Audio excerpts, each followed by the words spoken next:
भारत बना वैश्विक निवेश का हॉटस्पॉट। रियल एस्टेट में रिकॉर्ड विदेश पूंजी आई है। नमस्कार दोस्तों, मैं हूं वरुण सिंह और आप देख रहे हैं स्क्वायर फीट इंडिया। आज हम बात करेंगे एक ऐसे बड़ी खबर की जो भारत के रियल एस्टेट सेक्टर के लिए बेहद गर्व की बात है। कॉलियर्स की हालिया रिपोर्ट के मुताबिक भारत अब दुनिया के टॉप 10 देशों में शामिल हो गया है, जहां सबसे ज्यादा विदेशी पूंजी जमीन और डेवलपमेंट साइट्स में लगाई जा रही है। जी हाँ, 7वें स्थान पर है भारत और यह अपने आप में एक बहुत बड़ी उपलब्धि है।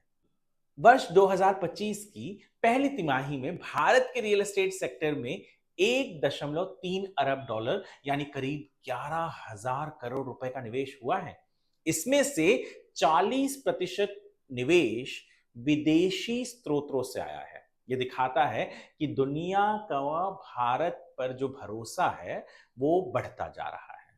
सिर्फ इतना ही नहीं, एशिया पैसिफिक क्षेत्र के 7 देशों ने इस ग्लोबल लिस्ट में जगह बनाई है। इनमें चीन, Singapore, Japan, Australia, Malaysia, Hong Kong और भारत शामिल है।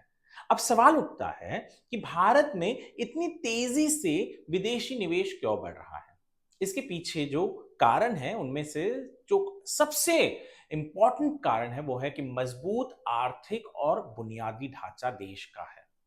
पारदर्शिता वाले यानी ट्रांसपेरेंट कानून जैसे रेरा, सरकार की नीतियां और इंफ्रास्ट्रक्चर पर जोर जो सरकार दे रही है उसकी वजह से, और सबसे जरूरी जो महत्वपूर्ण सबसे चीज है वो है जमीन की उपलब्धता और उसकी बढ़ती हुई मांग।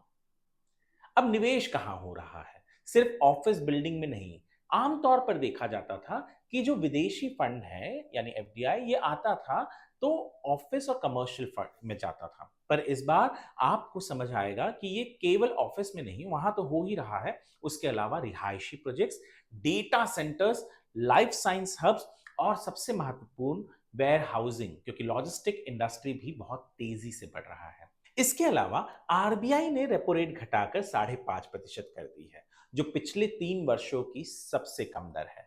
इससे निवेशकों को सस्ता फंड मिल रहा है और रियल एस्टेट में पूंजी प्रवाह और तेज हुआ है। इसका मतलब साफ है, भारत अब सिर्फ एक निर्माण स्थल नहीं है, बल्कि एक वैश्विक निवेश का भरोसेमंद गंतव्य बन चुका है।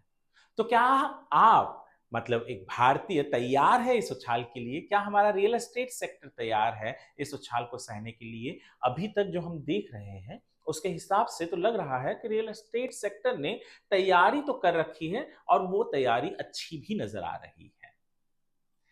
नीचे कमेंट करें और आप हमें ये बताएं कि क्या भारत टॉप 5 में पहुंच पाएगा अगले 2 सालों में। अगर आपको ये वीडियो पसंद आया हो तो लाइक करें, सब्सक्राइब करें और शेयर करना ना भूलें।